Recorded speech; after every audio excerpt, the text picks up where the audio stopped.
नमस्ते। थर्ड आई में आपका स्वागत है। आज नीतीश जी की बात कर ली जाए और नीतीश जी से ज्यादा जनता दल यू इन सब की बात इसलिए कर लिया जाए कि सुबह एक न्यूज आई कि मनीष वर्मा साहब कोई एक है, मैं इसलिए बोल रहा हूं, मैं नहीं जानता हूं इनको। इन्होंने जनता दल यू ज्वाइन की और ये भी खबर आई कि इनको नीतीश कुमार जी ने अपने उत्तराधिकारी के रूप में तय किया है और इन्हीं को अब वो अध्यक्ष बनाने जा रहे हैं। ये बात मैं आपके साथ इसलिए शेयर कर रहा हूं कि ये जनता दल यू का मेरा एक व्यक्तिगत रिश्ता रहा है। व्यक्तिगत इसलिए बोल रहा हूं कि मैं शायद मालूम नहीं, इससे पहले मैंने कभी कहा कि नहीं कहा, आप लोगों को कितने को पता है कितनों को नहीं पता है। जब आज मैंने ये खबर पढ़ी तो मुझे जनता दल यू का अंत, नीतीश कुमार जी के पॉलिटिकल करियर का अंत और जब भाजपा के साथ रहते हुए भी, एनडीए के साथ रहते हुए भी देश के तमाम समाजवादियों को ऐसा लगता था और ऐसी गलतफहमी थी कि जनता दल यू के रूप में, नीतीश कुमार के रूप में एक समाजवादी विचारधारा या जयप्रकाश की विचारधारा कहीं ना कहीं धीरे धीरे उसके नीचे चल रही है, तैर रही है। लेकिन स्पष्ट हो गया है कि ये सब लोग गलत थे, मैं भी गलत था और नीतीश जी शुद्ध एक जातिवाद, एक जिनको अपनी जात के अलावा और कोई जात दिखती नहीं है, उस तरह के बहुत से हैं। वो कोई खराब बात नहीं है, लेकिन फिर वो अपने को मैं उनको ओम प्रकाश राजभर, संजय निषाद, सोनेलाल पटेल, इन लोगों की कैटेगरी में खड़ा हुआ देखता हूं। मैं थोड़ा विस्तार से आपको इसलिए बताना चाह रहा हूं कि अगर आप बिहार की राजनीति समझें और समता पार्टी की राजनीति और फिर जनता दल यू की राजनीति और उससे क्या क्या प्रभावित हो रहा है। लालू यादव का वर्चस्व था। लालू यादव जिसको चाहते थे उसको जिताते थे, जिसको चाहते थे उसको हराते थे और लालू यादव ये मानते थे कि बिहार में वो जिसको चाह के उसको जिता के भेज दे रहे हैं। और ये एटीट्यूड में व्यक्तिगत उन उसके मतलब मैं किसी की सुनी सुनाई नहीं कर रहा हूं, जो मैंने सामने से देखा, जो लोगों ने मुझसे कहा, वो जॉर्ज फर्नांडिस तक को ये मानते थे कि जॉर्ज फर्नांडिस लालू यादव की कृपा पे एमपी बनते हैं। ये कश्मकश चलती रहती थी। लालू यादव का एक अपनी स्टाइल थी। 89 का इलेक्शन हो गया, मैं 89 से अब इस बात को कर रहा हूं। फिर लालू यादव चीफ मिनिस्टर हो जाते हैं, 91 में फिर इलेक्शन होता है और फिर उनका ये बिल्कुल भूत अब सिर पे चढ़ जाता है लालू यादव जी के कि वो वही इन सब लोगों के करता धरता है। क्या ठीक है? जॉर्ज साहब इस गुआपो से हरदम एक उनका समस्या चलती रहती थी। जॉर्ज साहब की एक सबसे बड़ी खूबी ये थी कि वो कैसे सस्टेन करना है, कैसे सरवाइव करना है, ये उनको बखूबी आता था। जात मतलब क्रिश्चियन होने के बाद भी मूल रूप से मतलब कन्नड़ कर्नाटक के रहने के वाले व्यक्ति, महाराष्ट्र में जिसने अपनी सारी उम्र गुजारी, सारी पॉलिटिक्स महाराष्ट्र की, वो आके किस तरह से बिहार के सुदूर क्षेत्र में एक एक्सेप्टेबल लीडर के हुआ था, ये जॉर्ज साहब की अद्वितीय योग्यता है। और जितनी मेहनत जॉर्ज साहब करते थे, जितना पढ़ते लिखते थे, लेकिन मैं उस पर किसी और दिन उस विषय पे बात करेंगे कि जब कैसे वो बीजेपी के साथ आके उन्होंने अपने जीवन भर की कमाई बीजेपी के साथ आके और बीजेपी को ये बता के कि बीजेपी कितनी सेकुलर है या कितनी अच्छी है, वो सब उन्होंने नष्ट कर दी। अपने अपने जीते जीत उसको स्वाहा किया। जब जब जॉर्ज साहब उड़ीसा में जाके ग्राहम स्टेन्स की हत्या को जस्टिफाई करते हैं, जब जब जॉर्ज साहब गोधरा के बाद गुजरात में जाके बताते हैं कि गोधरा को जस्टिफाई करते हैं या उस पे प्रेस कॉन्फ्रेंस करते हैं, तो ये देश के तमाम समाजवादी आंदोलन के लोग जो अलग अलग हिस्सों में पूरे देश में, उनके लिए एक केवल धक्का ही नहीं था, एक बहुत कष्ट की बात थी, एक व्यक्तिगत दुख की बात थी। 93 से में ये सब और शुरू हो जाता है। 94 आते आते जॉर्ज साहब ये डिसाइड करते हैं कि हम लोग लालू यादव के साथ नहीं चल पाएंगे और वो जनता दल से बाहर निकलते हैं जुलाई 1994 में और वो एक पार्टी बनाते हैं, समता पार्टी। उस समता का बहुत कुछ लोहिया जी से इंस्पायर्ड, जो समता की एक मूल भावना थी वो लोहिया से उस इंस्पायर्ड वाली बात थी। पार्टी बनती है, पार्टी में बिहार से ज्यादा एमपी, लेकिन उत्तर प्रदेश के कुछ सिटिंग एमपी, उड़ीसा के, लक्षद्वीप के, मणिपुर के, देश भर के लोग उसमें आते हैं, गुजरात के, बहुत से देश के लोग उसमें पार्टिसिपेट करते हैं, कर्नाटक के, और बड़े बड़े नाम, उत्तर प्रदेश के बड़े नाम। मैं, क्योंकि मेरा भाई भी उसमें इन्वॉल्व था, इसलिए क्या उनका नाम ले उन लोगों का। उत्तर प्रदेश में चंद्रजीत यादव, बड़े कम्युनिस्ट लीडर, वो भी आते हैं, मोहन सिंह, हरखेवल, मेरे भाई। फिर उड़ीसा चले जाइए, रवि रे, मतलब बड़े हस्ताक्षर समाजवादी आंदोलन, मोहम्मद कोया, ये सब। खैर, ये एक लंबी लंबी चर्चा होगी, लेकिन ये सब करते कराते जौहर साहब समता पार्टी बनाते हैं। समता पार्टी 1994 में लॉन्च होती है, और फिर जौहर साहब के उस विचार से प्रभावित होकर लालू यादव की मतलब मंत्रिपरिषद के दो मंत्री, वशिष्ठ नारायण सिंह और सुधा श्रीवास्तव जी, ये मंत्रिमंडल छोड़ के ज्वाइन करते हैं समता पार्टी। अक्टूबर 1994 की गांधी मैदान में रैली होती है। उस रैली में चूंकि मैं कॉर्पोरेट में था, और जौहर साहब बिना मुझसे पूछे, बिना मुझसे, वो कि मेरा व्यक्तिगत, मेरे पारिवारिक संबंध थे, बिना मुझसे पूछे मुझे भी उस का कहीं ना कहीं ऑफिस बेरर बनता हूं मैं, और मुझे दूसरे दिन अपनी नौकरी से इस्तीफा देना पड़ता है, क्योंकि मैं नौकरी में रहते हुए ये काम नहीं कर सकता था। इस्तीफा देता हूं। मैं बहुत इंसिस्ट करता हूं जौहर साहब से, ये सब किस्से मैं इसलिए कर रहा हूं कि शायद मैंने पहले नहीं कहा, इंसिस्ट करता हूं कि मुझे मत बनाइए, मैं बाहर से रह के ही आपकी मदद करता हूं, लेकिन वो नहीं मानते हैं, और फिर वो मुझे भी हिस्सा बनना पड़ता है, और गांधी मैदान की एक बड़ी रैली होती है।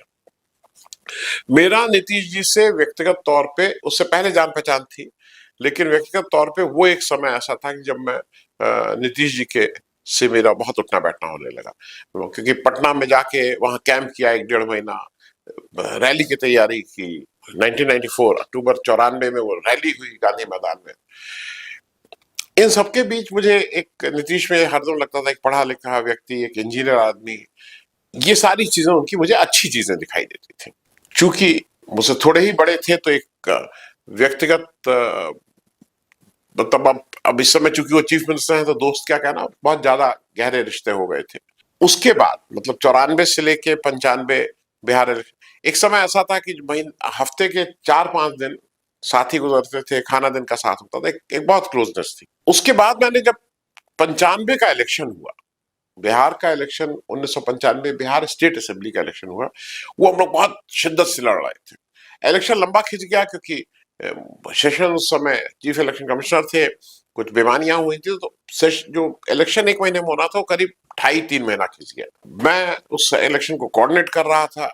पहली बार ऐसा हो रहा था कि हम लोग इलेक्शन लड़ रहे हैं, और हम लोग हेलीकॉप्टर लेके आए थे। उस हेलीकॉप्टर की वो किस्से, मतलब वो इंटरेस्टिंग किस्से हैं, लेकिन आज शायद उसका वक्त नहीं है। हेलीकॉप्टर कैसे आया, कैसे पहली बार उड़े, कैसे नीतीश जी जब पहली बार उड़े तो 2 ही मीटिंग कर पाए, फिर जौहर साहब के साथ में एक एक दिन में 20-20 22-22 मीटिंग करने लगा, फिर हम लोग 18-20 मीटिंग एक दिन में करते थे। वो एक लंबा सफर है, वो किसी और दिन बताएंगे। लेकिन उस इलेक्शन के दौरान चूंकि मैं बहुत सी चीजों में इन्वॉल्व था बिहार की, होली आई बीच में। होली आई तो मैं दिल्ली रहता था, मैं वापस बांध दिया, भाई बच्चे बच्चे सब लोग वहां थे, अम्मा अम्मा दिल्ली में थी। लेकिन जौहर साहब को फोन किया नीतीश जी ने कि इनको किसी तरह से रोक दिया, मेरे कहने से तो मानेंगे नहीं। जौहर साहब का फोन आया कि अगर जरूरी नहीं हो तो रुक जाओ। खैर मैं रुक गया। ये बातें मैं छोटी छोटी इसलिए बता रहा हूँ कि बहुत मेहनत से बनाई थी ये पार्टी। फिर नीतीश जी का वो चेहरा मेरे सामने आने लगा जो उनका जातिवादी चेहरा था। मैं 95 इलेक्शन की बात कह रहा हूँ। मैंने इसको सार्वजनिक आज तक नहीं किया था, लेकिन मुझे ऐसा लगता है कि अब समय है कि ये पक्ष भी पता होना चाहिए।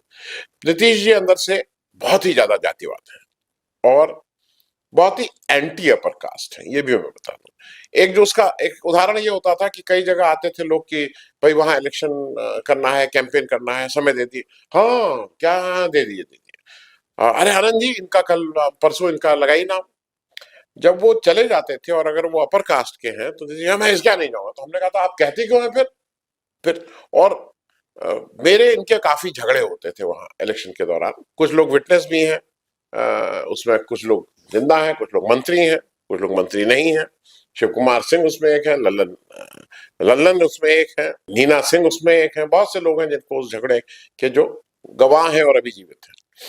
ये सिलसिला चलता रहा। फिर कैसे बीजेपी के साथ आए, क्या हुई समता पार्टी फिर मतलब मैं इसलिए कि 98 का इलेक्शन हुआ, बीजेपी के साथ हम लोगों ने लड़ा, 8 सीटें जीते, 6 सीट बिहार में, एक उड़ीसा, एक उत्तर प्रदेश। फिर 96 का इलेक्शन, 98 का इलेक्शन होता है, 12 सीट जीतते हैं, 10 बिहार, 2 उत्तर प्रदेश, और फिर 2000 आता है। 2000 में नीतीश जी को और मेरा, फिर मैं अपना अपना सफर कहीं कहूँ, फिर एक समय ऐसा आता है कि मेरा सफर तहलका हल्का होता है, वो एक अलग जया जी वाला किस्सा है। फिर मैं पॉलिटिकल एक्टिविटी से अपने को अलग कर लेता हूँ, फिर मैं आके अपने पढ़ाई लिखाई और दूसरे कामों में व्यस्त हो जाता हूँ। 2000 में नीतीश जी एनडीए के चेहरा होके चीफ मिनिस्टर बनाती है, मतलब चीफ मिनिस्टर ये बनते हैं। 324 का हाउस है, 151 सीट एनडीए की और 159 सीट लालू जी की पार्टी की थी। नीतीश जी लेकिन चीफ मिनिस्टर की होत लेते हैं और अपनी मेजोरिटी प्रूफ नहीं कर पाते हैं, सरकार गिर जाती है। फिर एक समय, अब जेडीयू का क्या हुआ, जनता दल अपनी चल रही थी, 1999 में जनता दल में स्प्लिट होती है, जनता दल एस अलग हो जाता है और एस के देवेगौड़ा साहब अपना लेके अलग बना लेते हैं और उनके खिलाफ कर्नाटका बेस एक लोक शक्ति पार्टी आ जाती है। और 2003 में आते आते ये तय होता है कि ये समता पार्टी, लोक शक्ति और जनता दल, ये तीनों मिलकर जनता दल यूनाइटेड बन जाती है, तो जेडीयू का जन्म होता है। और उस समय जेडीयू का तीर कमान निशान, जो जनता दल का तीर था, वो इसका चुनाव निशान होता है। झंडा लेकिन समता पार्टी का कैरी किया जाता है, सफेद हरे वाला। अब मैं इसलिए इस हिस्ट्री को बता रहा हूं कि कैसे कैसे जनता दल चलता है। फिर नीतीश जी के कुछ पेटीनेस वाले भी आते हैं। जॉर्ज फर्नांडिस बड़े लीडर थे, मेरे एक ही आदमी को मैंने जीवन में नेता माना, लीडर माना, जिस जीवित उसमें। ऐसे तो बहुत से लोग हैं, लेकिन जो लोहिया की आइडियोलॉजी या गांधी की आइडियोलॉजी, लेकिन जो जीवित उसमें, जिसको एक हार्ड मास के आदमी को आप लीडर मानते, वो जॉर्ज साहब थे। लेकिन जब जॉर्ज साहब का बीजेपी वाला रूप और जिस तरह से वो बीजेपी की सब चीजों को सैंक्शन करते थे, मैं भी अलग हुआ। और तहलका में जिस तरह से डिफेंस डील होने लगी थी, उसका मेरे पास बहुत सी चीजें हैं, जब कभी इसको भी साझा करेंगे, तो मैं अलग हुआ। लेकिन नीतीश जी एक समय पूरी तरह से डिपेंडेंट थे जॉर्ज साहब के ऊपर। नीतीश जी को एक चीज और याद रखिएगा, नीतीश जी 77 में एमएलए एमपी नहीं बने, 80 में एमएलए एमपी नहीं बने। नीतीश जी 84 का एमपी का इलेक्शन हार गए। नीतीश जी 85 में पहली बार एमएलए बने थे बिहार, और 89 में पहली बार वो एमपी बनते हैं, दिल्ली पहुंचते हैं।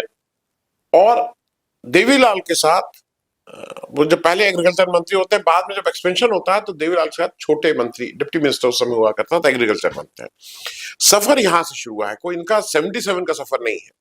उस मामले में लालू जी इनसे बहुत सीनियर है पॉलिटिकल, अगर इसको देखा जाए कौन जीता था। नीतीश जी उस जॉर्ज साहब को, जो एक तरह से मेंटोर, गुरु सब कुछ थे, उनका 2009 में टिकट काट देते हैं। मुजफ्फरनगर जॉर्ज साहब को पहले नालंदा ले जाया जाते हैं, वहां से एमपी बनते हैं। 2009 में जॉर्ज साहब का टिकट कटता है। जॉर्ज साहब फिर भी जाके मुजफ्फरनगर से लड़ते हैं, मुजफ्फरपुर से, माफ कीजिएगा, मुजफ्फरपुर से लड़ते हैं, बुरी तरह से हारते हैं, वापस आ जाते हैं। नीतीश जी का शरद यादव जी आ जाते हैं। शरद यादव जी के साथ पहले वो अच्छा संबंध रहता है, बाद में खराब संबंध रहता है। ये मैं चीजों को जल्दी फास्ट फॉरवर्ड इसलिए कर रहा हूं कि किसी व्यक्ति की कुछ चीजों को आपको जानना जरूरी है। जॉर्ज साहब का टिकट काटना, फिर जब शरद यादव जी की मृत्यु होती है तो नीतीश जी चीफ मिनिस्टर थे, सारे सुख मतलब सारी सुविधाएं थी, हेलीकॉप्टर था, जहाज था, कहीं कोई ये नहीं देखना है। पहले समाजवादियों को होता था जाएं कैसे, पैसा कहाँ, टिकट कैसे, कौन कटाएगा, कोई इस तरह की दिक्कत नहीं थी। लेकिन न उनके अंतिम संस्कार में, न उनकी तिरही में, न उसमें किसी में शरद यादव जी के साथ के उसमें ये शामिल नहीं हुए थे। मैं सिर्फ ये बात इसलिए बता रहा हूं कि पेटीनेस किसी व्यक्ति की शो करना है। नीतीश जी को सारी पार्टी में, अब वो कहें कुछ भी, नीतीश जी ऑन रिकॉर्ड है कहते हुए कि प्रशांत किशोर को उन्होंने अमित शाह के कहने पे अपने यहां लाए थे। अमित प्रशांत किशोर से बड़े इंप्रेस थे। फिर नीतीश जी धीरे धीरे नीतीश जी को आरसीपी सिंह नाम का एक व्यक्ति मिलता है। आरसीपी सिंह उत्तर प्रदेश में के अधिकारी रहे, आईएएस रहे हैं, बेनी वर्मा जी, मतलब बाराबंकी के डीएम रहे हैं, तो बेनी वर्मा, ये सब कुर्मी नेट है। बेनी वर्मा कुर्मी, आरसीपी सिंह कुर्मी, ये सब लोग कुर्मी नेट से एक दूसरे के बहुत घनिष्ठ होते हैं। बेनी वर्मा दूसरी पार्टी के होते हैं, लेकिन अंडर करंट जो एक बुनियादी वो रहता है, उससे नीतीश जी से जोड़ते हैं। नीतीश जी को ये, जब ये रेल मंत्री बनते हैं तो आरसीपी सिंह पहुंचते हैं वहां, फिर आरसीपी सिंह इनके साथ साथ फिर बिहार भी पहुंच जाते हैं इनके प्राइवेट सेक्रेटरी होके, और फिर आरसीपी सिंह में इनको ऐसा दिखाई देता है कि सारा दुनिया इनको दिखाई देने लगती है, क्योंकि वो कुर्मी चेहरा है। आरसीपी सिंह को ये पार्टी, आरसीपी सिंह फिर पार्टी की कमान संभालते हैं, एमपी होते हैं, फिर बाद में अकेले वो होके मंत्री भी हो जाते हैं। ये सारा कुछ आरसीपी सिंह करते हैं, और नीतीश एक नौकरशाह के हाथ में छोड़ देते हैं पूरी पार्टी को। आरसीपी सिंह इनको जो धता बताते हैं और जिस तरह से बीजेपी के साथ जाने की बात करते हैं, नीतीश जी को वो होता है, फिर पार्टी में ये लल्लन सिंह को अध्यक्ष बनाया जाता है, इत्यादि इत्यादि। जब इंडिया गठबंधन बनता है, उसको बनाने में नीतीश का बहुत बड़ा हाथ था, इसमें कोई दो राय नहीं है, लेकिन उनका बहुत लंबे साथी लल्लन सिंह पहले दिन से उनके साथ है, कंधे से कंधा मिला के उनकी गलत सही सारी बातों में साथ देते आए हैं, लेकिन नीतीश जी को उनके ऊपर विश्वास नहीं है, और इसीलिए उनको अध्यक्ष की जगह खुद अध्यक्ष बन जाते हैं। जबकि चीफ मिनिस्टर थे, कोई जरूरत नहीं थी, खुद अध्यक्ष बन जाते हैं। अब वर्किंग प्रेसिडेंट, अब संजय झा को, या किसको, जो झा जी एक है वहां, उनको बनाया है, लेकिन उनको ललन सिंह के ऊपर यह विश्वास नहीं था। अब वो बिल्कुल नवीन पटनायक की तर्ज पे वो अब एक नया खेल खेल रहे हैं। उनको एक फिर अपना स्वजाति, मनीष वर्मा नाम है, मनीष वर्मा आईएएस अधिकारी रहे हैं उड़ीसा कैडर के। उड़ीसा कैडर से उनको, अब चूंकि उनमें उन्हीं की जात के थे, तो उनको, उनकी जात के थे, उनके जिले के थे, नालंदा जिले के हैं, तो नालंदा नीतीश जी का जिला है, तो वहां के थे, ये सारी कुछ अच्छाइयां उनको देखने लगी, और कुर्मी तो थे ही। उड़ीसा से इनको ट्रांसफर करा के बिहार लाते हैं, बिहार में कई अलग अलग पद पे उनको दिया जाता है, पटना के कलेक्टर भी होते हैं। अंत में जब, चूंकि काडर में आप एक समय सीमा होती है, उतने ही दिनों तक दूसरे स्टेट में रह सकते हैं, वापस जाने की बात आती है, तो 2018 में इस्तीफा देके फिर ये नीतीश जी के कुछ एडिशनल प्राइवेट सेक्रेटरी या प्राइवेट सेक्रेटरी के तौर पे काम करने लगते हैं। नीतीश जी ने अब इनको फिर से पार्टी मंडट किया, और ऐसा कहा जा रहा है कि उन्हीं को अध्यक्ष बनाया जा रहा है, और वो उनके उत्तराधिकारी होने जा रहे हैं। मुझे एक कष्ट इस बात का है कि एक व्यक्ति जो, जिसने बहुत प्रॉमिसिंग था, लंबे समय तक बिहार में 20-21 साल तक चीफ मिनिस्टर रहे, सुशासन बाबू, ये सारी चीजें अच्छी है, लेकिन नीतीश बाबू को अगर कोई नौकरशाही में अपना उत्तराधिकार दिखता है, तो ये जरा सोचने वाली बात होगी। मैं हरदम मानता हूं कि पॉलिटिक्स बहुत ही पायस, बहुत ही ईमानदारी का खेम का कार्य है, समाज सेवा है, ईमानदारी चाहिए, देश को जरूरत है। अच्छे लोग नहीं आएंगे तो पॉलिटिक्स नहीं देश की चल पाएगी।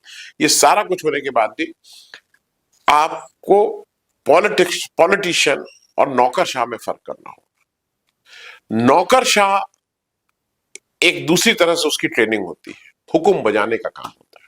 नौकरशाह नेता नहीं हो सकता है, नौकरशाह लीडर नहीं हो सकता है।